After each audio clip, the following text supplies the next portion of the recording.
Hola niños, buen día. Bienvenidos otra vez a tu clase de química. El día de hoy vamos a ver el tema de sistemas dispersos. Ya en la clase anterior vimos que los sistemas dispersos era como un sinónimo que íbamos a utilizar para mezclas.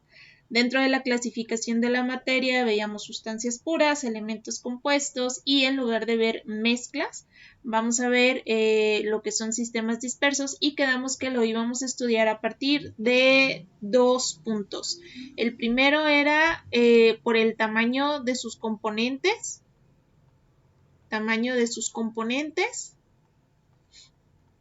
Y el segundo punto era de si se ven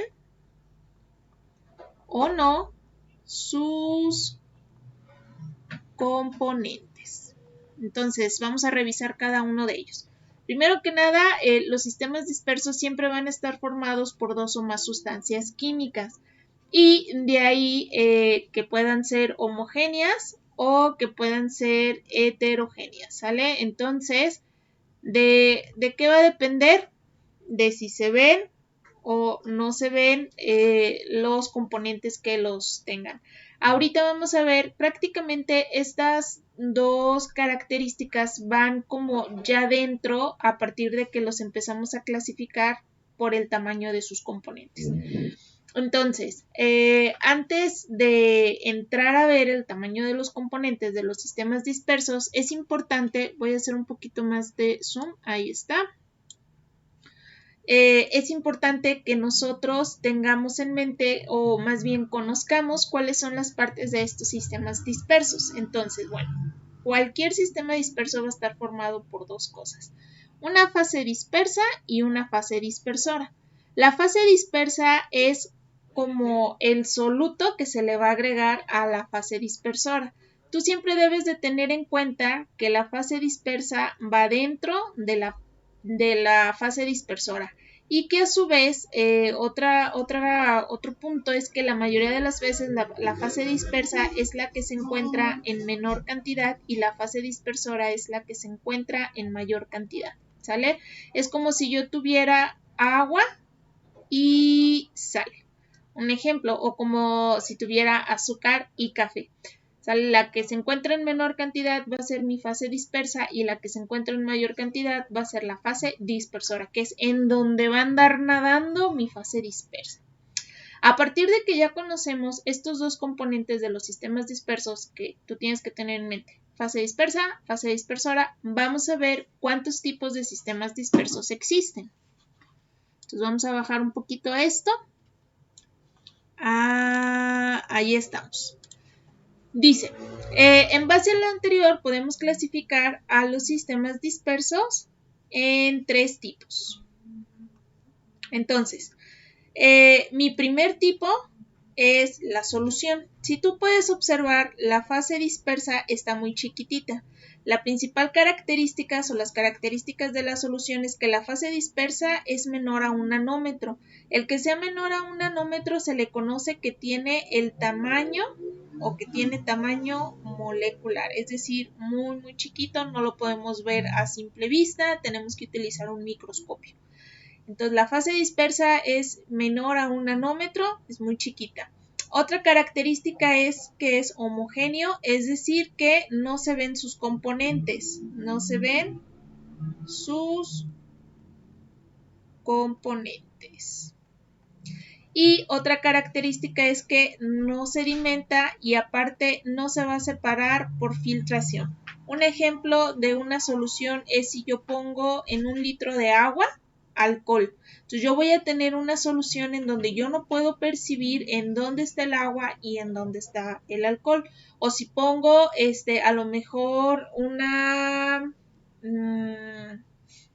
¿qué será?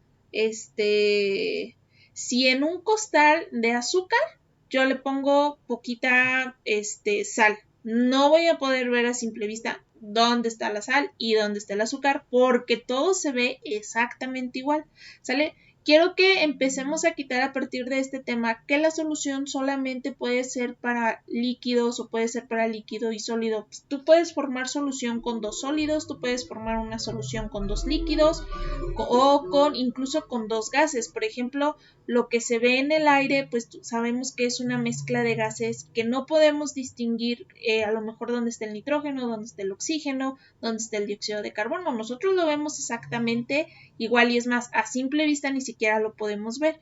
Entonces ya a partir de este tema, una solución, recuerda que no solamente puede ser un líquido, puede ser un sólido como por ejemplo la madera en donde estás, no podemos ver como los componentes que lo están formando, entonces es prácticamente una mezcla o un sistema disperso que es una solución.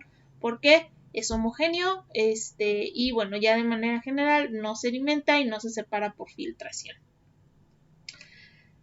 Vamos a ver la que sigue. Es un sistema disperso coloide. Si te fijas, ya la fase dispersa es más grande. Fase dispersa es más grande. ¿Por qué? Porque este ya va a ser de 10 nanómetros a 10.000 nanómetros, ya no es tanto el tamaño molecular.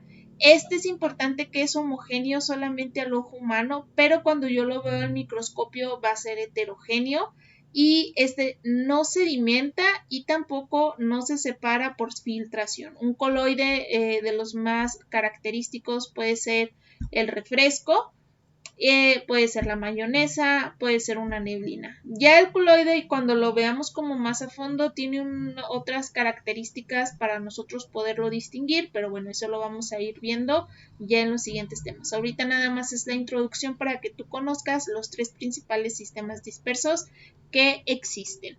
Entonces, el coloide, el tamaño es de 10 nanómetros a 10.000 nanómetros, homogéneo al ojo humano, heterogéneo al microscopio, no sedimenta y no se separa por filtración. Y después viene la suspensión. Si te fijas, ya la fase dispersa es mucho más grande, es decir, que es mayor a 10.000 nanómetros. Esta es heterogénea. Sí se puede ver cuáles son los componentes que lo integran. Sí sedimenta y sí se separa parte por filtración. El principal ejemplo de la suspensión son los medicamentos que nos dan los médicos, que siempre lo tenemos que agitar para que el medicamento que se encuentra disuelto en esta fase acuosa lo podamos consumir. O la otra son los jugos que vienen de naranja o de toronja. Cuando tú lo dejas mucho tiempo, el vasito, la pulpa, ¿qué pasa? Empieza a irse al fondo. Eso es sedimentar, que se va al fondo del vasito. Entonces es cuando tenemos un ejemplo de suspensión. ¿Sale? Vamos a ver ya nada más como volviendo a recordar. Solución, la fase dispersa más chiquita. Coloide es la intermedia y suspensión es la más grande. De 1 nanómetro, coloide de 10 a 10.000 nanómetros y suspensión mayor a 10.000 nanómetros. Este es homogéneo al ojo humano, heterogéneo al microscopio y este va a ser heterogéneo. La solución no sedimenta y no se separa por filtración, el coloide no sedimenta y no se separa por filtración y la suspensión sí sedimenta y sí se separa por filtración. Ahora, hay otro punto muy importante que dentro de los sistemas dispersos, bueno, pues pueden estar formados por varias fases. Una fase es como si tuviéramos todo homogéneo como agua y alcohol. Tú solamente ves ahí una solución homogénea y eso se dice que está presentando una sola fase. Pero por ejemplo, si yo te pongo un vasito que tiene agua y aceite, entonces va a quedar el agua y el aceite. La parte de agua va a ser una fase, la parte de aceite va a ser otra fase y la línea que divide el agua y el aceite se le va a denominar interfase. Entonces tengo fase de aceite, interfase, fase de agua. Si tuviera, por ejemplo, miel, aceite y agua, la fase de miel va a ser una fase, la parte del aceite va a ser otra fase, la parte del agua va a ser otra fase y entre cada una va a estar separada por una interfase, ¿sale? Entonces siempre recuerda que cuando tengamos una mezcla de varios sistemas dispersos es una fase separada por una interfase. Recuerda mucho el agua y el aceite, en donde es fase de agua, fase de aceite, separado por su interfase de cada uno. O sea, entre cada fase separada por una interfase. Y eso sería lo que estaríamos viendo para sistemas dispersos.